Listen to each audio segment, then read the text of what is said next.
Here's Jeff Paterson, our Canucks reporter, the host of RinkWide Vancouver. They were busy Saturday after the Canucks fall in Edmonton, and busy again later today after this matinee, Canucks and Blues from Rogers Arena. Hi, Jeff. Hey, guys. Blake, that's good advice. We do the 3 stars on RinkWide after every game, and if you could just take that out of the equation, right, I should be jotting that down, and then, that's one less thing that I have to worry about. Got my 3 stars before we hit the live stream. So, perfect. Well done. Yeah. Jeff, let's start with the one overwhelming positive, and I do mean one overwhelming positive, and that is the play of Thatcher Demko Saturday and through a couple of games this season. You've been talking about it all camp and preseason that this could be a game changer for the Vancouver Canucks, and he nearly did change the game on Saturday. Yeah, the save on Draisaitl in the third was something else. It's funny. Jeff, that could be NHL Save of the Year. Like already? In game 2, right. It could be NHL Save of the Year when we're all honestly, done in April. How many goals has Leon Draisaitl scored in his career from that spot on the ice? He doesn't miss, but Thatcher Demko got the big glove out there. Some desperation, and look, Draisaitl did fire it into the glove, but Demko had to put the glove in the right spot there. So I'm certainly not taking anything away from Thatcher Demko and his performance. This to me, though, is where now the Canucks have to be careful. And I think we're all assuming that Kevin Lankinen will start here against the Blues. The game against Calgary on opening night, just the 18 shots on goal, Demko wasn't all that busy. You look at the final score and you say 3-1. All right, I kept it in check, but the Oilers had 70-plus shot attempts, had 9 shots on the power play, 5 power plays. Like, Demko was taxed, and these are the kind of games that, as good as he was, the hockey club has to be mindful that he can't be that good every single night, because at some point, if you keep running him out there, the inevitable is going to happen. And you've got Lankinen, you owe it to him. He hasn't played a game since the second to last preseason game. And then they're heading out on the road, a trip that starts with back-to-backs, and I think they'll split those. So you want to get Lankinen some game action, knock off, and save Demko so that he's ready to go, probably in that road trip opener on Thursday in Dallas. But, I think it's tough for the rest of the team. Just the 15 shots on goal, they couldn't get the puck away from the Oilers. Like, how do they look themselves in the mirror, or how do they look Demko in the eyes after a performance like that, where he was up to the challenge, did everything he could, and you wanted to believe that kind of goaltending was going to give them a little bit of a bump. And outside of the first couple of minutes of the third period, there just wasn't a whole lot there for the Vancouver Canucks on Saturday night. This continues to be a really good opener. It continues to be a really good story. It might have been a home opener hangover a little bit, Jeff, because they seem to have good emotion on the home opener, where they just out of gas and maybe still basking in the glow of that. I think it was more that, look, the Oilers flushed a 3-0 lead on opening night against Calgary and lost. You knew that they were going to mean business. They couldn't afford to drop back-to-back games at home to start the season against their 2 closest rivals, where every point matters, and they're still trying to sort of get some things sorted out there. And so, look, from the drop of the puck, I thought the Oilers looked like they meant business. McDavid was incredible on Saturday. For a guy that only had 1 assist, and it was on the empty net, or it was the second assist of that, he played almost 25 minutes. He had 11 shot attempts himself, and I think he won 12 of 15 faceoffs. Like, he was dominant everywhere but on the score sheet. And for the Canucks, who go in there, and they've got young Braden Cootes, and you knew that was a storyline that how are they going to try to avoid matchups and those types of things. I thought some really good coaching by Chris Knoblauch. If you're trying to work away from McDavid, well, guess what? If McDavid plays half the game, it makes it that much more difficult as the road team to try to spot young players and try to shelter them and protect them. And so I think that was part of it was McDavid was going, but also I think that was part of the cat and mouse game. And here you've got Adam Foote as a rookie head coach. Test him early, and when you look at the night in totality, I mean, the Canucks were the second best team on the ice. But part of that, too, in the third period, they get the goal to get on the board. They get a little momentum. Cootes and Lekkerimäki had 1 shift each over the final 13 minutes of a 1-goal game. And I guess I'm not all that surprised about Cootes. You're trying to shelter him, but Lekkerimäki's skill is scoring when the puck's on his stick. He's a one-time, 1-shot shooter guy in a 1-goal game. Like, how do you not work in a few more shifts for a guy like Jonathan Lekkerimäki, who scored a 6-on-5 goal late in the game in the preseason there in Edmonton and has been scoring with some regularity of late. So one of the things to come out of the game, and, we'll sort of get a feel for Adam Foote and his decisions as he moves along here. But if I had one sort of issue to take with the new head coach, there were guys that weren't going. Why wouldn't you give Lekkerimäki even a couple more shifts late in the hockey game, give him an opportunity to tie it with that shot of his? It's a very fair point, Jeff. Of course, one of the guys who wasn't going, wearing number 40. We're asking on our Roadwoods Golf Course poll question today, how patient are you willing to be with Elias Pettersson off the hop this year? Well, you can't draw conclusions on 2 games. And we sort of said, hey, on Wednesday or Thursday night, the home opener, there were some signs. He ended up picking up an assist on the Brock Besser goal, so he did factor in the scoring, even if it was late in the game that the Canucks pulled away from the Flames. But yeah, on Saturday, it was tough to watch. It was tough to watch him. It was tough to watch a bunch of them. And to me, it started with this inability to possess the puck. Now, part of that was Paterson was 3-15 in the faceoff circle. Like, yikes. He's got to be better than that. And I think he will be. Like, to me, that feels like an outlier kind of night. I hope it is. But, if you don't have the puck, go get it. Like we talk about him bulking up in the offseason and being stronger and sturdier. Like, go get the puck then. I mean, easier said than done, I suppose. But, didn't leave any sort of mark on the hockey game. And so, look, there are some concerns. I think everybody understands that. We gave him a little bit of leash in the preseason because it was the preseason. He scored the one-timer goal, and that sort of got a rise out of some people. But once the season began, the pressure is going to be on the microscope or the bright lights, whatever. He knows that he's getting scrutinized in this market. I hope that if you were to ask him straight up, he'd tell you, haven't been very good in these first couple of games. But to your point then, Matt, like when? Like, I think the patience will wear pretty thin pretty soon in this marketplace just because it's been 18 months. It wasn't just a little blip last year. It goes back, obviously, to the stretch run the year before. At some point, it has to look different, feel different, and ultimately be different. And it can't be enough to come out of these games with, I saw a back check here. I saw him make a pass. Like, that's not even baseline material for a guy in the NHL making what he's making. So he's on the clock without a doubt. I think everybody in this market is keeping really close tabs on him. And you just wonder, when's it going to look a little different? And the bottom line has never been the issue here since he started to struggle. Like, it's one thing. I think it's the lack of anything to hold on to that is the most concerning. So we'll see if he can even at least provide that. But Jeff, you can also imagine that the Vancouver Canucks are going to be uber patient with him, and they've got too much invested in him for them to do any performative shuttling him down the lineup, for instance, putting him on a proverbial third or even second line. Like, they can't afford to do that. Like, they are stuck with this guy. They have to prop him up and do whatever they can to get this guy going. Yes, and some of that is right back to this issue of lack of depth at center ice. I mean, they don't have any replacement for him, even as he struggles. And that's with Teddy Bluger still out of the lineup, and not the Teddy Bluger for a second who's going to replace Elias Pettersson, but that's part of why Braden Cootes, I think, is going to stay in the lineup and play and continue to play here.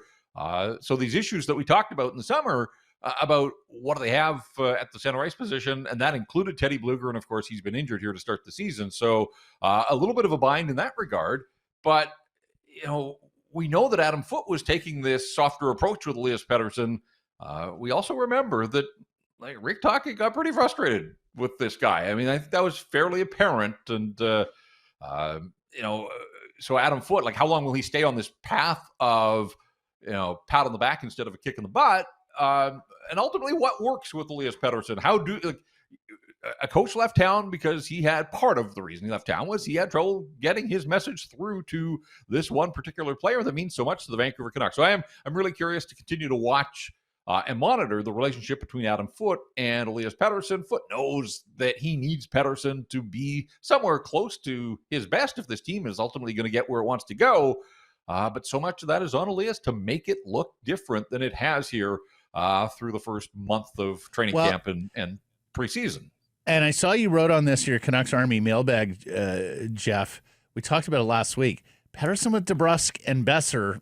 I mean, when you load up your first line, it allows the other coach to play matchup with you a little more readily. Do you think they would benefit from any kind of breaking up of that top line and trying to spread offense and thus better matchups around?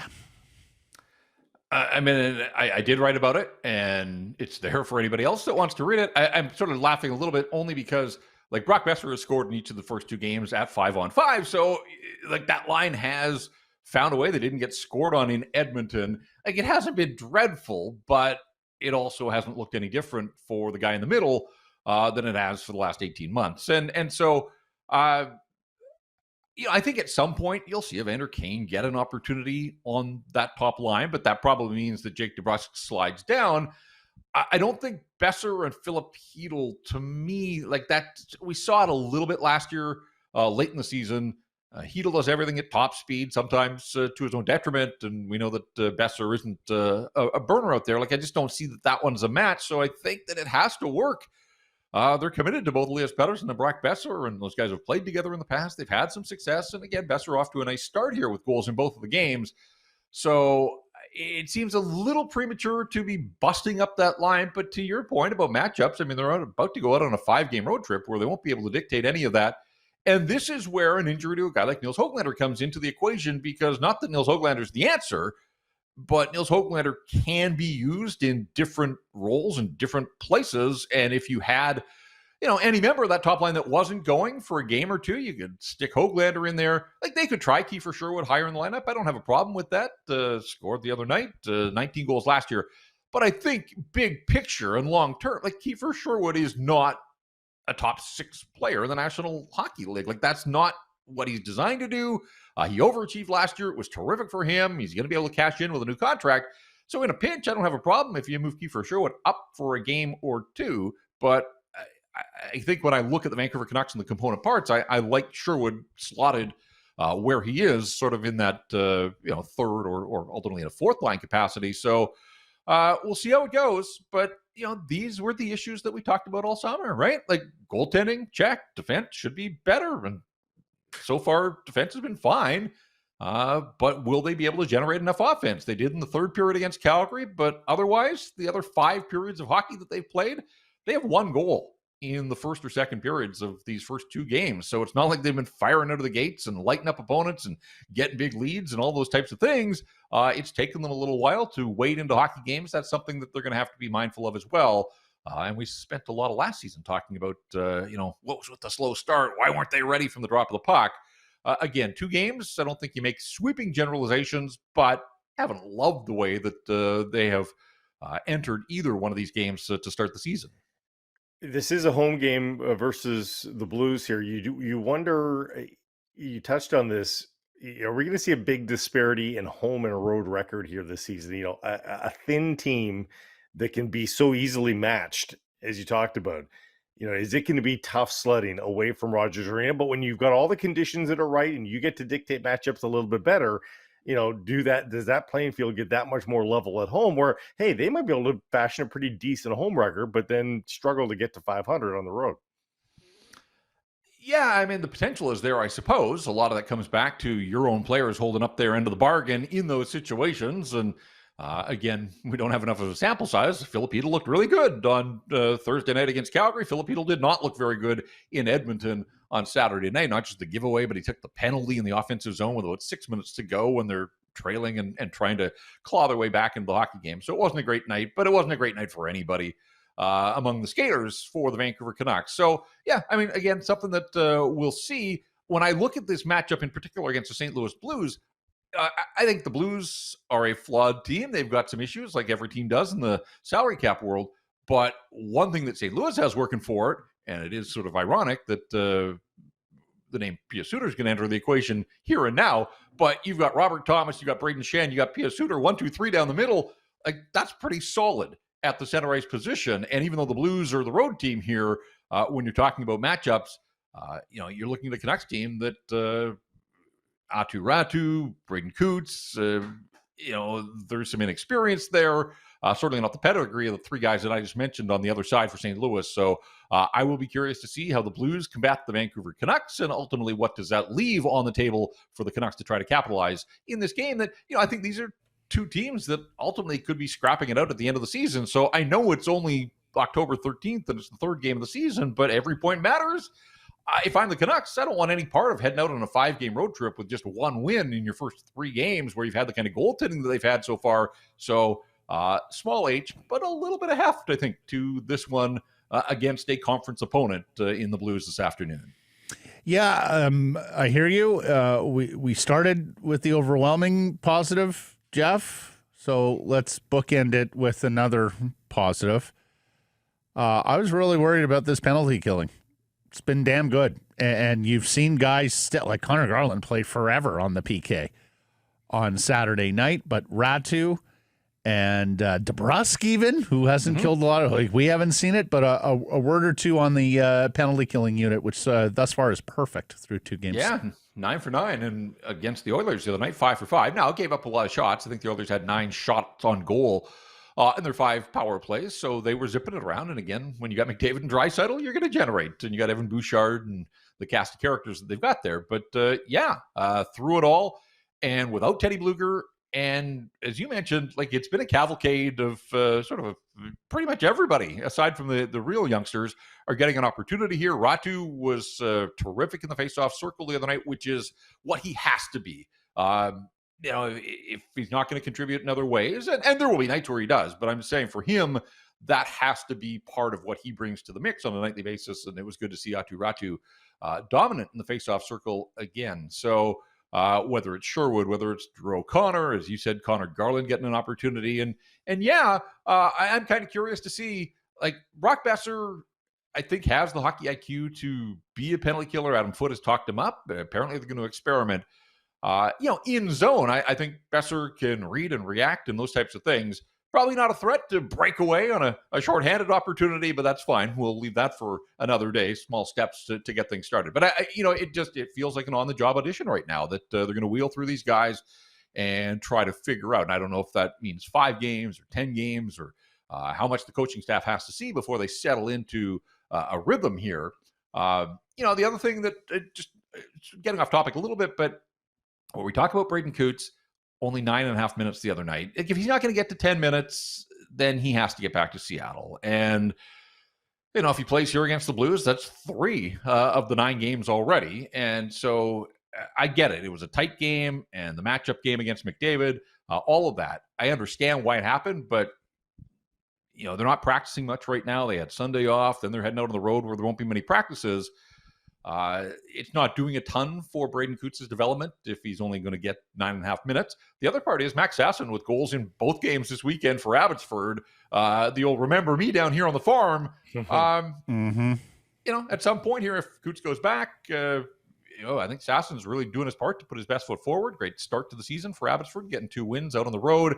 So I think Cootes is here for the moment, but the more I watch this, I have to think that the 9-game thing is going to come into effect for him. And then at that point, is Teddy Bluger back? Does it depend on getting Teddy Bluger back before they trigger that decision? So lots of moving parts here when it comes to the Vancouver Canucks. But, just if they can't find even 10 minutes of ice time for Braden Cootes, I'm not sure there's any point in him being here.